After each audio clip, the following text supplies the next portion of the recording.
Hola, no te quiero hacer perder mucho el tiempo, así que voy directa al grano. Si quieres escuchar el audiolibro completo, echa un vistazo al enlace en la descripción. Podrás disfrutar de una prueba totalmente gratuita que te dará acceso a un amplio catálogo de audiolibros. Pero espera, que hay más. Por si todavía tienes dudas, a continuación te dejo con un pequeño fragmento del audiolibro. Disfrútalo. Cuando imagino mi nacimiento, veo mi piel arrugada, cubierta de mucosidad. Intuyo el amanecer, la oscuridad que se va desvaneciendo, el llanto de mi tía abuela. Oigo el clamor de la partera y los rezos murmurados del cura. El silencio estoico de mi padre. Huelo el olor metálico de la sangre de mi madre. Mis oídos diminutos captan el susurro rasposo de su último aliento. Nos rodean nuestras tierras inmensas de la Moratalla, la casona y los jardines, los senderos empedrados, las estatuas de dioses romanos, el césped salpicado de flores de azahar. Al otro lado de la verja, el murmullo del Guadalquivir. Los 2 primeros años de mi vida los pasé entre la finca de la Moratalla y el palacio de mi tía abuela en Sevilla. 2 años en que mi padre intentaba recuperarse del golpe y decidir qué hacer conmigo. Mi tía, doña Soledad Medina, noble y de gran fortuna, deseaba que me quedara con ella, que creciera bajo su protección, que ocupara mi puesto en la sociedad sevillana y fuese recibida en la corte madrileña. Pero padre era un samurái, miembro principesco del poderoso clan Date que gobernaba el norte de Japón. Años antes había jurado lealtad a su tío Date Masamune, un guerrero legendario, y se sentía obligado a volver. Pese a las protestas de doña Soledad, se negó a dejarme con ella. Tras muchas discusiones y muchas lágrimas, le prometió que me volvería a traer a España cuando alcanzase la edad de la razón. Así yo misma decidiría a qué cultura deseaba pertenecer. Y así ocurrió que, en la primavera de 1620, nuestro barco zarpó de Sanlúcar de Barrameda, el mismo puerto al que había llegado mi padre con sus compañeros samuráis 6 años antes. En sus brazos yo decía adiós con la manita a mi tía, inmóvil en el muelle, vestida de negro, entre su carruaje azul y oro y sus cocheros vestidos de librea.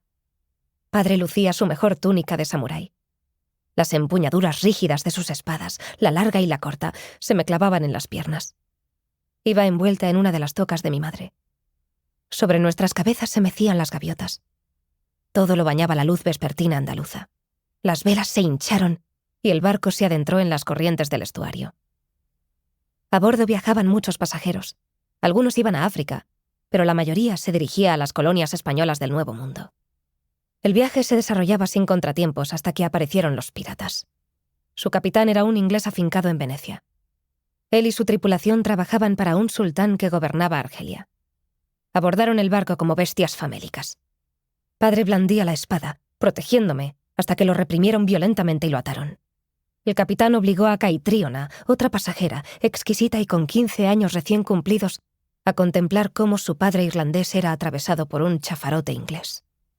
En sueños a veces oigo sus gritos, y también las burlas de los hombres al reunir en la cubierta a las mujeres para divertirse con ellas.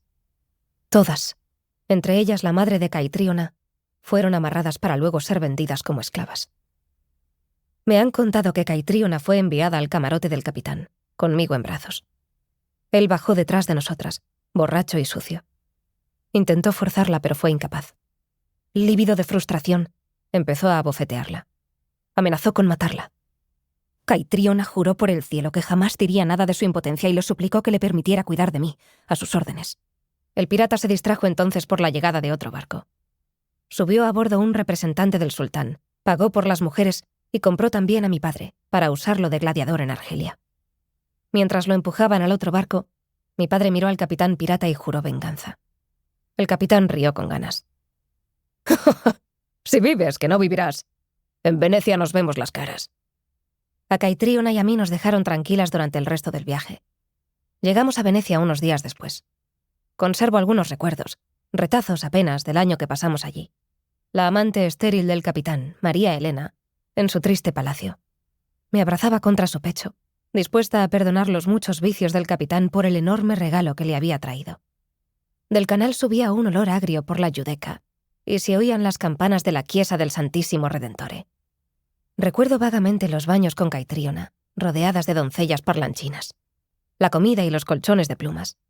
María Elena me mimaba, y Caitriona jamás me perdía de vista.